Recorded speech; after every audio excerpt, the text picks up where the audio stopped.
I told you guys that my content was gonna start changing. Didn't like I told you that. It took me a while to decide what exactly I wanted to do, but I knew I couldn't like go right back into trolling after making that last video that I posted. But I finally decided for this first video as a new Pro Pepper, I wanted to talk about my views on social media. A little ironic with me being a YouTuber. I know. I see the irony. I'm aware. So evidently this video is about TikTok very specifically, and I want to preface this by saying that I don't believe TikTok needs to be like eradicated from the planet or anything. I just think that 95% of its users are on a dangerous path, and that everyone's aware of this, but it's a reality that no one really wants to face head on.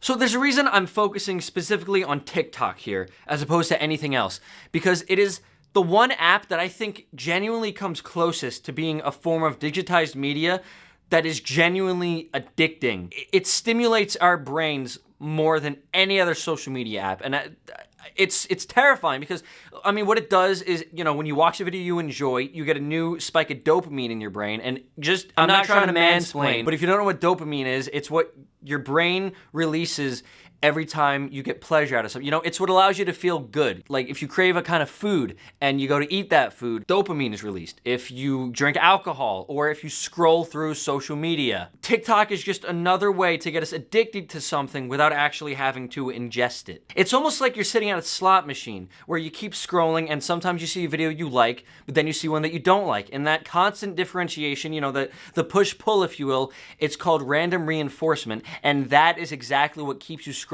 on the app, because sometimes you win, sometimes you lose, and those times that you lose makes those wins feel so much better. Here's what I believe really makes TikTok analogous to drugs, is it kills your attention span for anything else in your life. Like, okay, imagine you go on a vacation for 2 weeks. Think of how much harder it's gonna be to go back to work those first few days when you're back. So now let's look at that on a smaller scale. Let's look at that on on an hourly basis. And let's say you're scrolling through TikTok for an hour, but with every video, maybe your peak dopamine is 15 seconds long. And if the video is 60 seconds, maybe you get bored by 45 seconds. So you scroll to the next one and that's it, you get for a new dopamine boost.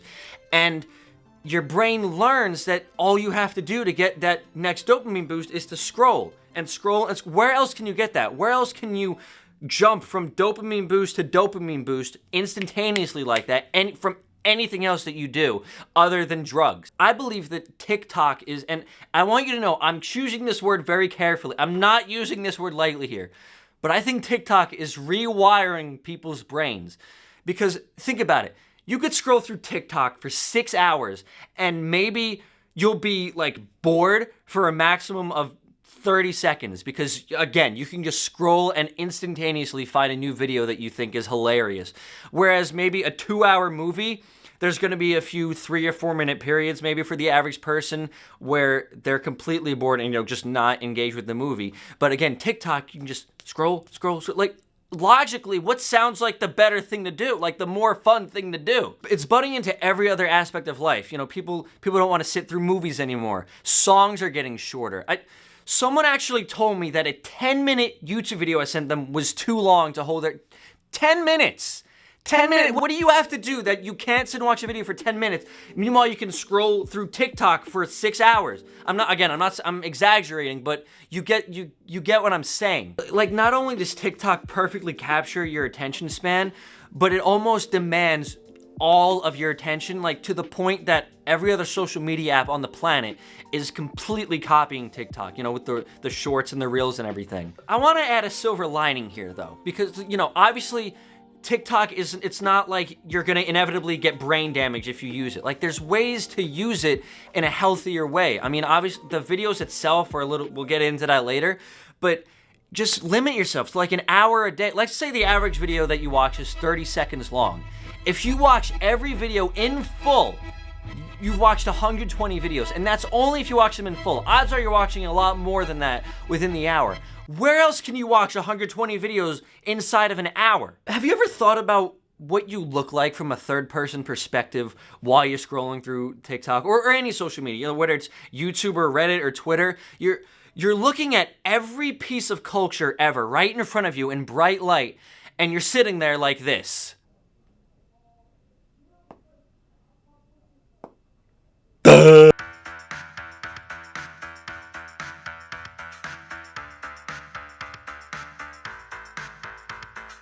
This is another thing that goes well beyond the realms of TikTok. You know, it's blogs, news articles, Google, just anything where you have random people talking about very intricate subjects like they have a PhD on it. And it's even, especially on TikTok though, people younger than you like talking about COVID or the presidential election or the Ukraine war or even something as trivial as the Will Smith slap. They're talking about it like they're experts, and it's human nature to just pick this up, anything anyone says as gospel. Like even this video. Who am I? Where's my credibility? Why are you listening to a word? I don't know what I'm talking about. Who the hell? Who am I? I troll kids on Fortnite. I'm pulling this out of my ass for all you know. But you're sitting here watching it, and you know, on TikTok, it's so much worse. Like at least 20% of the information, the claims made, the facts stated, they're not true. They're not real. It's just BS.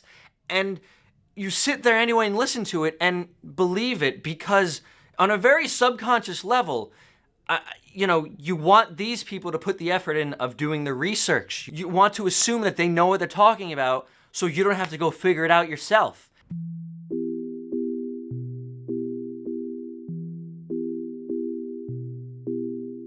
Now this also is not by any means bound to TikTok. You know, the thing with trends is they can become so widespread so easily, but especially on an app like TikTok, you know, and that's where it becomes dangerous because, you know, with Instagram, the trends like the Ice Bucket Challenge, it was only shown to people you follow, or same with Twitter or anything. But TikTok, any person in the entire world can see any video that was ever made, unless the account's private. It just makes it so much easier for it to spread like a cancer. For this one, I'm not even gonna go into facts or psychological issues. I'm gonna give examples.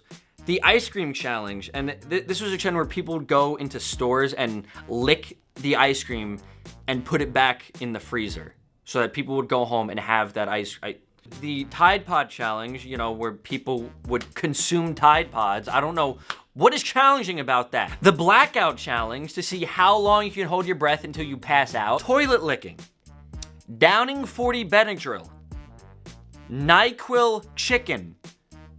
The Orbeez shooting challenge. I mean, the mirror covered in Vaseline set on fire. Do I need to keep going? Even with these trends, it goes so beyond how dangerous they are or the morality behind any of them. It's just the fact that this app so geniusly capitalizes on our most primal impulse to fit in with anyone, because the app is so widespread that you see everyone else doing this, you're gonna put the desire to you know, be seen or fit in, you're gonna put that well above, you know, what you think of this trend itself, and you just want other people to see you doing it.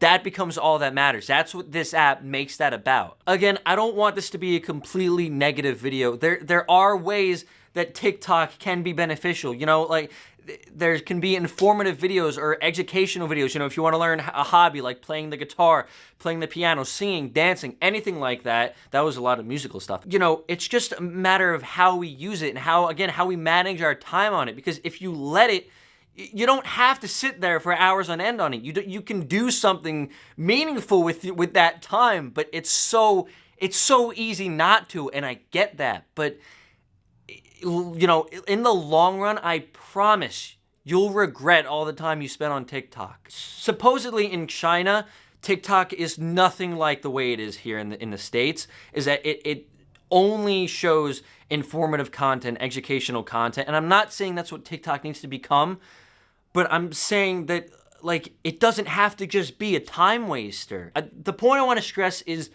if you're using TikTok to the point that you look at your phone and you're surprised by your screen time on it, I think that you should do something about it. Again, I'm not your parent. I'm not going to tell you need to do this, but I truly believe it will benefit society as a whole if everyone made the effort to use this app less. I honestly think it's dangerous to society, but let me know what you guys think. Let me know if you want any follow-up to this video, or what I was saying before, that really nothing that I say, like, why should you listen to me? But again, that was my 2 cents on that. Hope you guys enjoyed that to some degree, despite how negative it was. But thank you for watching. I'll see you in the next video.